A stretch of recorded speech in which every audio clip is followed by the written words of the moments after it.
and this is an NW1 intro class for nose work. And today we have Gus here because he is here in our center for training. And I'm going to go over some of the different ideas of nose work, how it got started, and how we start dogs on nose work. This dog has been doing nose work at his home when I have gone out to babysit him, so he does know the concept of boxes.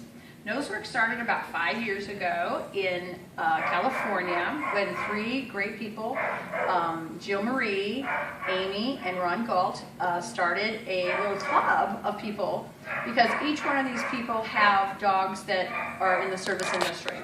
Ron has dogs that are cadaver dogs. He has a whole big company.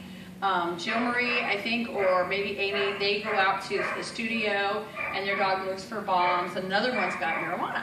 So when they would come home at night, their dogs would be really, really tired of working all day, of smelling, and their other dogs would sit around and go, oh my gosh, what can we do today? So to help their other dogs, they started saying, well, let's just hide stuff for them, you know, like you might already do at your home. So when they started doing this, then they started saying, wow, this is really fun, my dog's having a good time. They went over to the Humane Society where I think some of them worked or both of them worked. And they started working with a lot of those dogs and found that it helped the self-esteem of all these dogs. I went to the San Diego convention where I met Amy and Jill Marie, and I watched them take all these dogs in from San Diego. They were just right off the streets. And they had these like border collies, and then they had pit bulls, but they had this one little chihuahua that I was so intense with. And we would come in, and they started showing us what nose work was all about by showing us what these dogs were doing. They started with little boxes. Like you can see, I have boxes around here. And every one of the dogs would go in and try to find a high-value treat. And we say high value because if it's not high enough value, the dog may not put his head in the box. That's where we build the self-esteem in a dog, and that's where the little Chihuahua came into being, because when he came into the room, and there were 75 people over here, he walked in and went, I don't think so. His tail went between his legs, he started pissing, and he didn't really kind of want to move. So they pushed the little box over with salmon in it. And he was okay with trying to get this salmon, but he was like, okay, I'll take a little bit, but there's just so much environment going on. So he kind of did that, and then he kind of come back, and they said, that's enough for him. They picked him up and took him back out. So then in came the border collies again, and all the pit bulls, and they were pretty much like, okay, this is really fun, and they were really getting into it. They were a little bit apprehensive. But the more they found that they could hunt with their nose and use the nose, and nobody was telling them what to do, the more they wanted to go out and do it. So in walks the little Chihuahua again for the second time. So this time, of course, it didn't walk in. They popped it down, and he kind of looked around. He could smell the salmon. So the tail kind of went up a little bit, no peeing this time, and he kind of walked a little bit, and then they kind of pushed the box, and he went, oh my gosh, there's the salmon again, oh my gosh. But he never looked up to see any of us, and never looked at any of them. He just went, oh my gosh, salmon. Salmon, I think I am hungry. Oh my gosh, salmon. But then all of a sudden he just kind of froze. So off they took him again, and in walked into the dogs. By about the fourth or fifth time, this very, very insecure little dog, they put him down, and he was like, okay, let me find the salmon. Where's the salmon? Oh, it's in there. Okay, it's in there. And he went from box to box to box. That proved to me that the brain is connected to the nose, but the nose, when the nose has a job, and God has given him such a job, that he could care about nothing. I mean, the outside world is nothing. I have a job and I can find food. And so many of us do not use a dog's nose because we're constantly just going, here you go, here you go, here you go. Here at Smarty Paws, though, we use a lot of find it. So if I put the find it, he knows to go get that. We use the word find it. You can use any word you want to play this game, and I say it's a game. It's a fun game. Canine nose work is a really, really fun game. Like the little Chihuahua, we use the boxes to start with. And the reason we start with these really expensive boxes, okay, I'm sure this one's $1,000, but you can get this anywhere. The reason why we use the boxes is, number one, they're cheap. That's a fun thing. You don't have to buy agility equipment, or you don't have to buy, anything to do with it. But at the same time, it holds the smell of the cheese and the food that I'm putting in here, okay? And it will even hold it more if I close the lid. But for a dog, as you'll find out in nosework classes, the smell of this is going to be coming out over. We can't see it, but they can smell it going out here. It's kind of like when your dog can smell someone outside, they smell it through the door because the smell is so intense. We take it for granted. These dogs here, this little dog, this Pop, he has over 200 million scent receptors in his nose. Even though he's huge, he has 200 million. But so would that Chihuahua. And I want to know who sat and counted all these little nose receptors, but they are. Now, some of the dogs that are different breeds, kind of like your Dalmatians, your Dachshunds, I can't think right now. Dalmatians, Dachshunds, and the Border Collies have a higher one too. But there's quite a few other ones that have 250, the German Shepherd, that's what I'm thinking. German Shepherds have about 250 million scent receptors. That's why they use the German Shepherds for so much, and the Malinois, that's why they use them so much in the narcotic world and everything like that. But our dogs have about 200 million. Now how many do you think we have? We only have 50 million. 50 million is really tiny. We do smell, but we aren't as on top of it as dogs are. So that's why this game was started, because the 3 people that were in this business saw that the dogs had such a good time finding these smells. Now you guys probably all have gone and hid a toy or hid the treat in the couch or something like that. Same concept, but what we're doing is we're going to increase this hunt in your dog to where he doesn't want anything to do with anything. You can hear the barking next door with our other dogs. But as a dog gets hunting and gets used to hunting, they won't care about the dogs. The best thing about this game is there's only one dog out at a time. One dog comes out because we don't want, yes, you can lay down, Love Bug. I know, you stood for such a long time. Thank you, guys.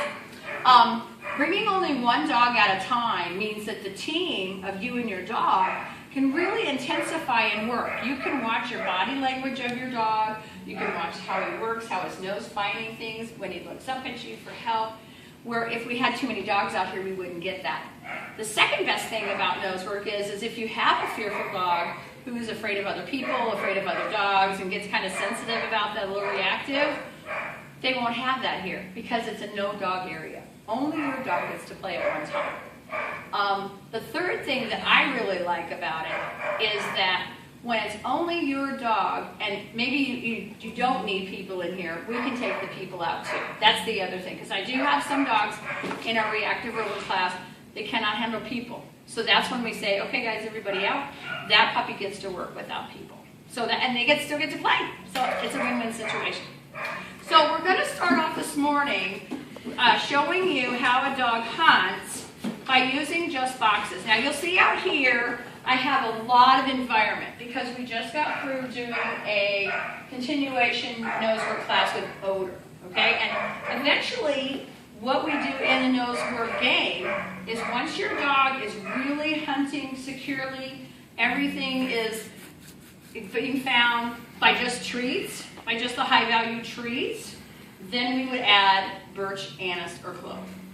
But for right now, what I need for you guys to bring to class is some of the highest value your dog finds. You need to find the top 3 things. It could be cheese, it could be, I've got pepperonis, chicken, anything that you find that your dog will kind of go, oh my gosh, that I really have to have that. Then try it outside, right outside the back door and say, do you still want this? And if they go, yeah, then you kind of know it's still high value because the outside, the outside world gives you that environment. But bring those three treats. We've also got salmon here. You could use salmon treats. But it needs to be kind of a soft treat. And the reason why is we want their head to go in there and go, yeah, found it, we'll go to the next one. If it's too dry, then they have to go, yeah. I have to go get the water, I'll be back. And then your hunt is kind of like dissolving as it goes. So very, very little.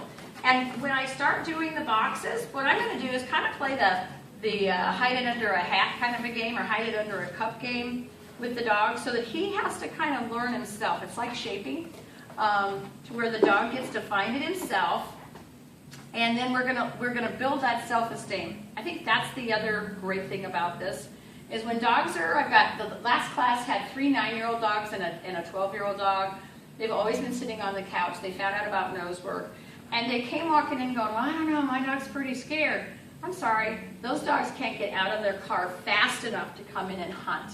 Because hunting is something nobody ever let them use for 12 years, and they sat on the couch and got bored.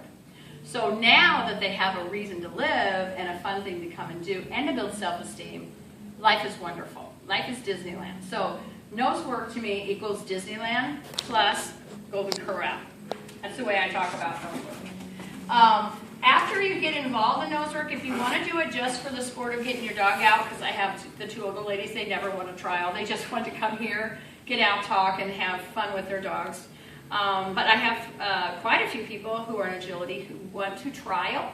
And trialing happens, oh gosh, it depends on your dog. Could be 6 months from now, could be a year. I did not trial Jasmine for a whole year because I did not think she was ready for the atmosphere of trialing, because in here it's very, very quiet, okay? As we get into this project or into this funness, we're eventually going to take our boxes and we're going outside with it. We're going to go outside and go on the road.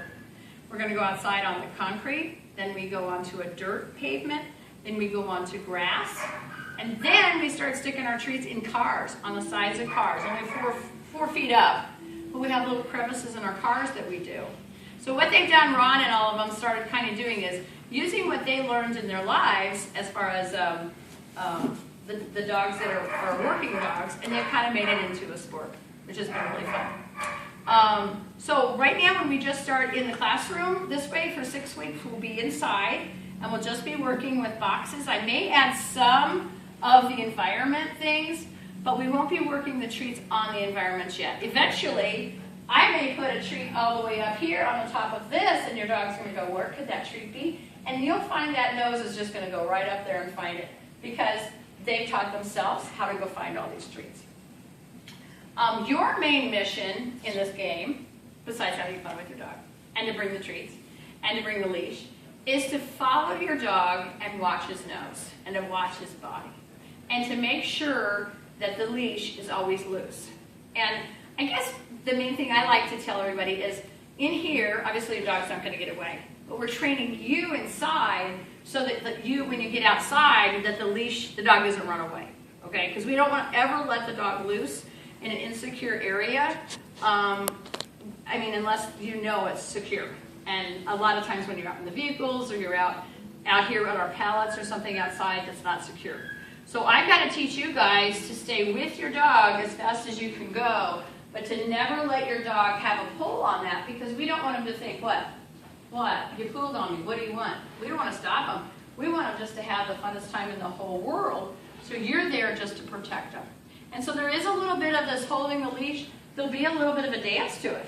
So I'll teach you how to do that. I call it the nose work dance, because if we stop, the dog goes what? If we just kind of keep moving our feet while they're looking, then they gotta keep going, oh, we're still looking, we're still hunting.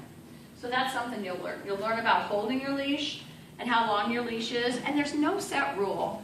I started this with no trainers helping me. I had one trainer, but I got to a lot of different events for Ron, and I went to a lot of trials, and I could see people doing different things, and I could see what worked, and it was like every dog had something different. So I can't sit here and say, you must use a 6-foot leash. It has to be pink with polka dots. That's what you use. No. If you want to use a 10-foot line that you've used in tracking and you like it, use it. If you'd rather have a plastic line and you can hold it and it doesn't hit the floor or something, use it. If you like leather, use it. But you will eventually have to have these lines. Right now, I have a 6-foot line and a 10-foot line we practice with, so that the dogs kind of get the idea that you're going to be behind them. The other job you're going to have, so there's really only 2 jobs. The other job you're going to have at first, just this first couple days, is we're going to have you, if your dog is slow enough, throw a treat into the box for the dog so that he can smell you with that treat, and he's going to go, oh my gosh, this is so much fun. But after about the 2nd week, I kind of go, let's not do that. I don't want to slow the dog down. I want him to go find it, find it, find it, find it. Now, there's nothing wrong with saying, hey, you found it. Talking before they find it, a lot of times will get your dog to go, what? They're so used to hearing your voice at home. So we don't want to say too much. We want them just to think. We can always say find it. If they get a little bit distracted, then we can become a treat. And go, oh, you stopped. Oh, let me come back over here. So that's about kind of what you're going to do, but you're not going to pull. You're not going to go, come on back. Nothing like that. This is a no-talk area, and if anyone feels that they have to say something, I have suckers at the front desk. Grab a sucker. Grab two. I know a lady keeps one in her hand and one in her mouth because she knows she'll say something, and she's a talkaholic. So that's your best. That's exactly what you're going to do in this game. Again, the self-esteem in so many dogs that might be fearful of things, came from a rescue area. You're going to see your dog kind of blossom and not be so afraid of going to do things. Many times when we bring the boxes out, I'm going to start with very, very low boxes and make it just so darn easy that we're just going to, holy buckets, look at me go. Then we're going to raise it up a little bit more on the outside so they kind of have to put their head in. And eventually, the dog will have some a little bit higher, like these ones here, to where I've got it kind of where they have to go into a puzzle.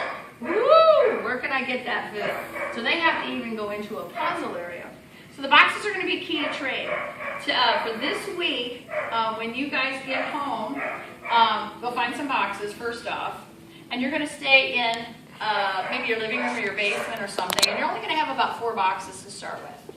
And you're going to take these treats and you're going to put them in the boxes, put your dog in the bathroom, one dog at a time. So put the dog in maybe a bathroom by itself, have your other dogs maybe in another room, and you're going to put your boxes out in those areas, separate them a little bit, and then you can let your dog go. You don't have to have the leash. And you can just say, find it. And if I've done my job here, which I probably will, they'll probably immediately go, box, fun, treat, yes, off they go. Because the box immediately is going to be, that's part of the game. Just like if I have a ball in my hand or a Frisbee, they're going to go, Frisbee, I know that game. So anytime you see boxes, anytime your dog sees a box, he's going to go and start working at it. I had the last class, one of the clients said, you know, you've really trained my dog to get on the table. I'm like, wait a minute, we didn't train that. I mean, I still want to leave it off of the table. But the nose may go up there a little bit more. Because we're looking, we're searching, we're hunting, and they get that job now. So I've kind of covered what Nosework came from. 3 great people. Oh, let me tell you this too. Nosework has been running now, I think this is our 4th year. And when it started out, there was just the 3 of them and their friends. And it has now grown to over, I think, 3,000 to 4,000 dogs in just 4 years. And it has grown so fast that now, thank goodness, I was the only trainer here in Illinois and St. Louis area.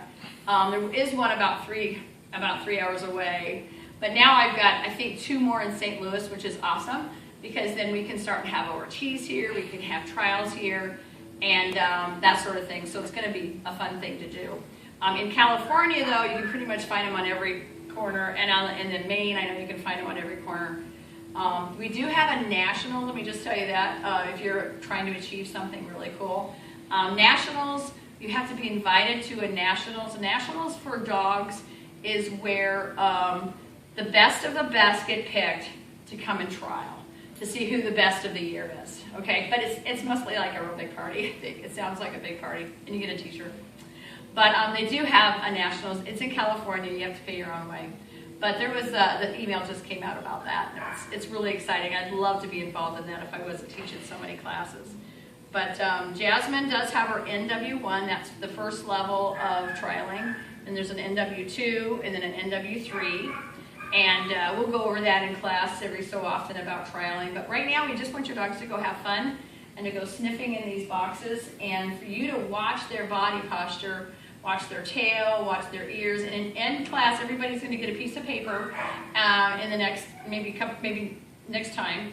And I want you guys to put down each dog's name, and then next to the name, you guys are going to say what you saw happening the minute the dog found the food.